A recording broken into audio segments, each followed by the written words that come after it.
नमस्कार दोस्तों, भक्ति और ज्ञान चैनल पे आप लोगों का स्वागत है।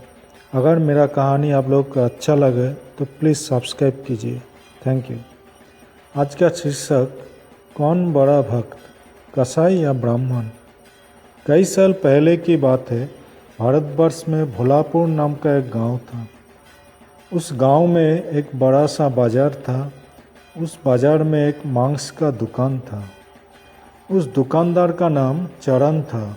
वो बहुत ही ईमानदार था और हर वक्त भगवान के नाम कीर्तन में मस्त रहता था। यहाँ तक कि मांस को काटते बेचते हुए भी वो भगवान का नाम गुनगुनाता रहता था। एक दिन चरण अपने ही धुन में कहीं जा रहा था कि उसने देखा एक काले रंग का गोल पत्थर रास्ते में पड़ा हुआ है। उसने सोचा शायद कुछ काम में लग जाए। ये सोचकर वो पत्थर उठा लिया और अपने जेब में रख लिया।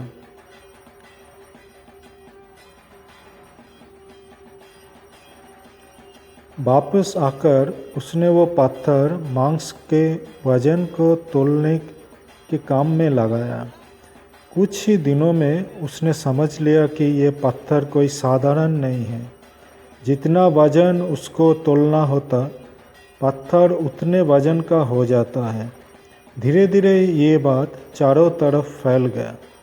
इस चमत्कार के कारण उसके वहाँ लोगों को भीड़ होने लगे। भीड़ के कारण चरण की दुकान की बिक्री बढ़ गई।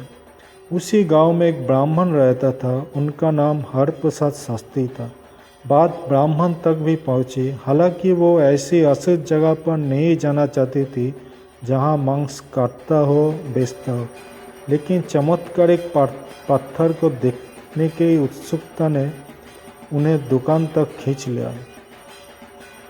दूर से खड़ा वो देखने लगा। उसने देखा कि कैसे वो पत्थर हर प्रकार के वजन को बराबर तोल रहा है।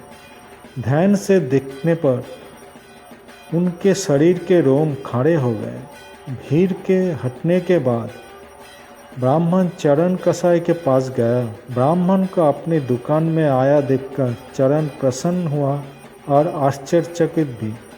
बड़ी नम्रता से चरण ने ब्राह्मण को बैठने के लिए स्थान दिया और पूछा वो उनकी क्या सेवा कर सकता है। ब्राह्मण बोला, तुम्हारे इस चमत्कारिक पत्थर को देखने के लिए ही मैं तुम्हारे दुकान पर आया हूँ। ये चमत्कारी पत्थर ही मुझे खींच कर ले आया है। उन्होंने चरण को बताया कि जिसे पत्थर समझकर वो मांस तोल रहा है वो शालिग्राम जी है, जो भगवान का स्वरूप होता है। शालिग्राम जी को इस तरह मांस के बीच रखना, उनसे मांस तोलना बहुत बड़ा पाप है। चरण बड़ी ही सरल प्रकृति का था। ब्राह्मण की बात सुनकर उसे लगा कि अनजाने में तो बहुत बड़ा पाप कर रहा है। अनुनय विनय करके चरण ने वो शालिग्राम शिला ब्राह्मण को दे दिया और कहा, आप तो ब्राह्मण हैं, आप ही इनकी सेवा पूजा करके इन्हें प्रसन्न करें। मेरे योग्य कुछ सेवा हो तो मुझे अवश्य बताएं।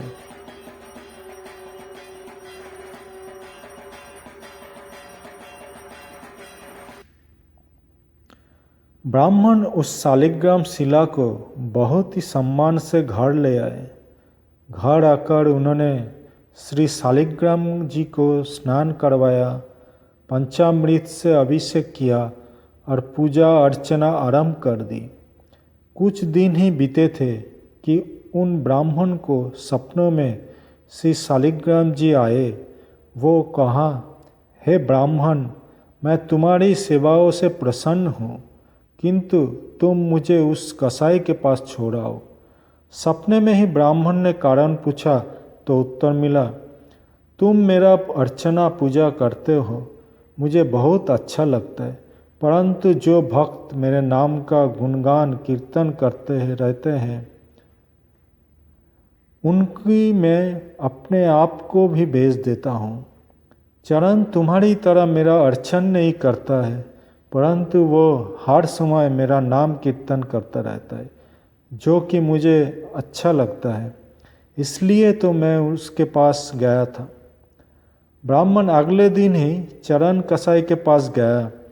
वो उनको सारी बात बताई और श्री शालिग्राम जी को उन्हें सौंप दिया। ब्राह्मण की बात सुनकर चरण कसाई की आंखों में आंसू आ गए।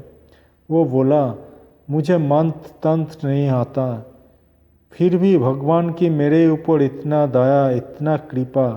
बोले चरण रोने लगा। इसके बाद से ही चरण पूरा दिन और तन मन धन से भगवान की नाम कीर्तन करने लगा। आपको मेरा कहानी अच्छा लगे तो प्लीज़ सब्सक्राइब कर दीजिए। Please subscribe my channel. Thank you.